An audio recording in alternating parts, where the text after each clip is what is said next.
est 3 dans le service des relations publiques. On travaille vraiment toujours conjointement, même si on s'occupe chacune de publics, d'associations, d'écoles différentes. On est toujours en concertation pour construire le programme d'action de Pôle Sud qui tourne autour de la programmation artistique. On imagine avec chacun des partenaires avec lesquels on travaille pour essayer justement d'être au plus proche des enjeux de l'association, de l'école, de l'enseignant et de nos enjeux à nous. Et donc oui, c'est vraiment de la co-construction du début à la fin. On a réfléchi ensemble à ces ateliers autour des spectacles avec l'expérience de l'équipe de médiation, la mienne et puis celle des personnes à qui on fait appel.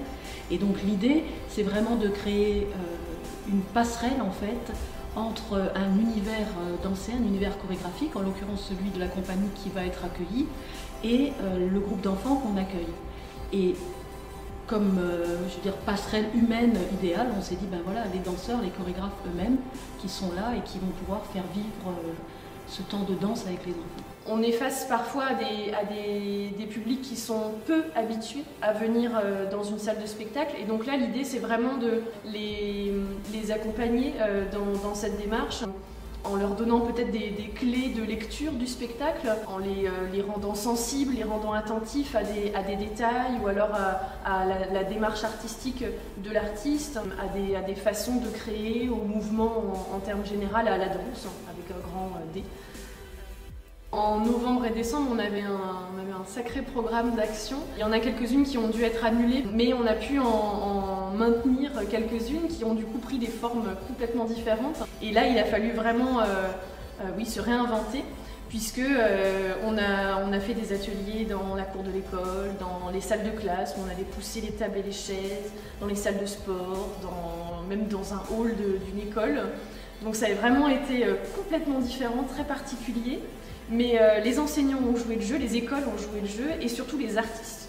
Les artistes sont aussi complètement réadaptés dans le contenu qu'ils pouvaient proposer. J'ai cherché des exercices simples et après un peu plus compliqués, et aussi des choses autorisées et interdites. Donc c'était intéressant de leur demander comment est-ce que le corps peut s'endormir sur une table, chose que l'on ne fait jamais à l'école. Donc moi j'ai profité pour faire des choses aussi un peu dans l'humour. Et comme jeu, j'ai choisi un Mikado géant, donc avec des règles très précises, comme dans le Mikado normal d'ailleurs. On le tient comme ça, et après on s'amuse à chercher extrêmement de possibilités jusqu'à ce qu'on rencontre les autres et jusqu'à ce qu'on puisse faire quelque chose qui est presque de l'ordre d'une mini-chorégraphie, mais toujours en improvisation. On allait vers le public au lieu de le faire venir à nous. Les enseignants étaient vraiment très reconnaissants, et nous aussi, qu'on puisse mener ces ateliers malgré tout, malgré cette situation si particulière. Par rapport à la distance, j'en ai fait un atout parce que j'avais besoin d'utiliser cette distance pour justement des notions d'espace, de prendre de la place, de prendre de l'espace en dansant, et donc on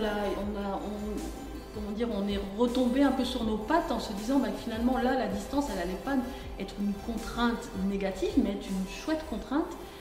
Ok, on doit garder de la distance, chouette, parce que justement pour danser ensemble ça serait pas mal que chacun ait de l'espace. Et qu'est-ce que c'est que de danser avec quelqu'un qui n'est pas mon contact direct mais avec qui je rentre en relation. On prépare des choses avant la venue de l'artiste. Soit des photos, soit des mots, voilà, il y avait différentes propositions. Ensuite, il y a cet atelier qui aurait dû se passer à Pôle Sud, donc il y avait venir dans cet endroit-là.